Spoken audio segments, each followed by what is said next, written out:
بسم الله، السلام عليكم.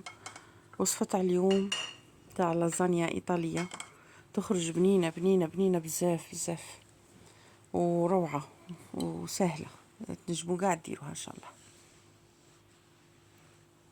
تبعوا معايا الوصفة لا عجبتكم.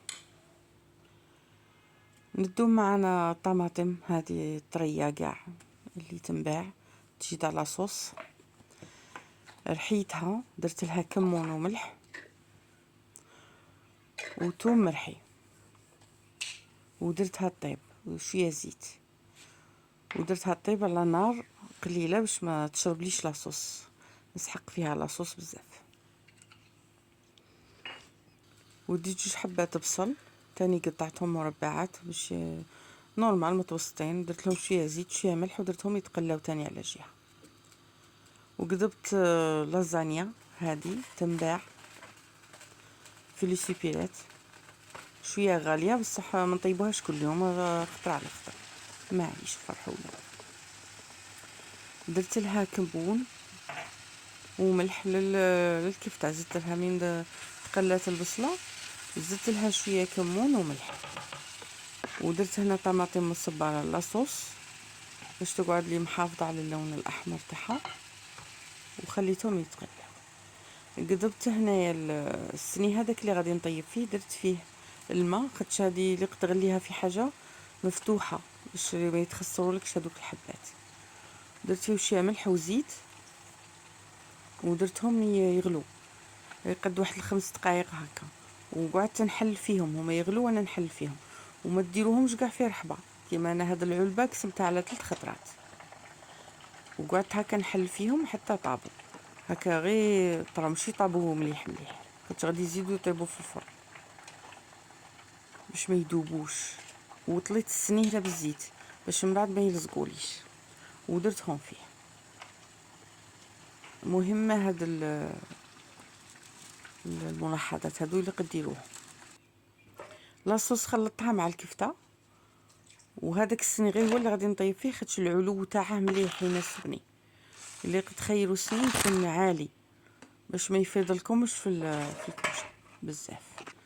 هنا خدمت تاني بيشاميل خفيف، 2 معالق زبده مع 2 معالق فرينه، قليتهم مليح مليح حتى راحت ريحه الفرينه، ومن بعد زدت نص لتر ماء، ملح وكمون، ويليق يكون خفيفه كيما هكا.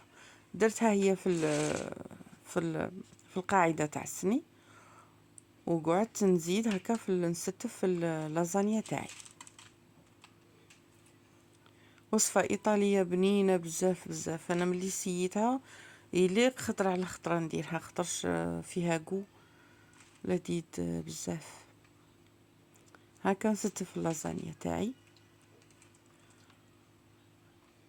طبقه تاع لازانيا، من بعد نزيد طبقه تاع بيشاميل،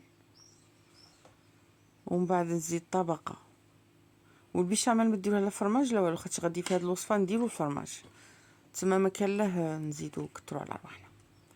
ونزيدو طبقه تاع لاصوص تاع الكفته بالطماطم، ما نكتروش بزاف، غير شويه شويه هاكا. ونزيدو طبقه تاني تاع فرماج، والفرماج ماذا بيكم يكون نوعيه جيده، خاطرش الا كان نوعيه ماشي مليحه ما يخرجش مليح هاكا. وتزيدوا كاع الطبقات بهذا الطريقه، طبقه تاع لازانيا، من بعد نزيدوا طبقه تاع كفته، ومن بعد نزيدوا طبقه تاع بيشاميل، ولا العكس، لا العكس خير، بيشاميل ومن بعد كفته. هاكا عاودت لكم مره اخرى باش انا جاوني 3 طبقات في هاد السري.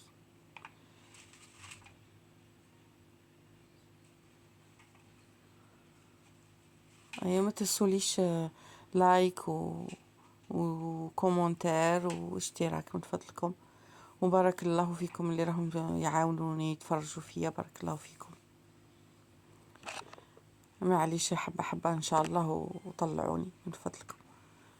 لا عجبتكم الوصفه وعجبكم التقديم وعجبكم، من فضلكم ديروا لي جيم واشتراك باش نزيد لكم ان شاء الله وصفات اخرى. وشكرا شكرا بزاف للي راهم يتبعوني. هاني زدت طبقة أخرى هكا ونكملو حتى تكمل الكمية إن شاء الله.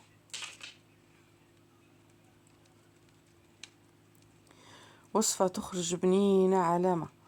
من كملت كاع كملت الطبقات دخلتها للفرن مدة 25 دقيقة من التحت، ومن بعد حمرتها غير شوية من الفوق قد ما حمر الفرماج وخرجتها هكا دخلتها.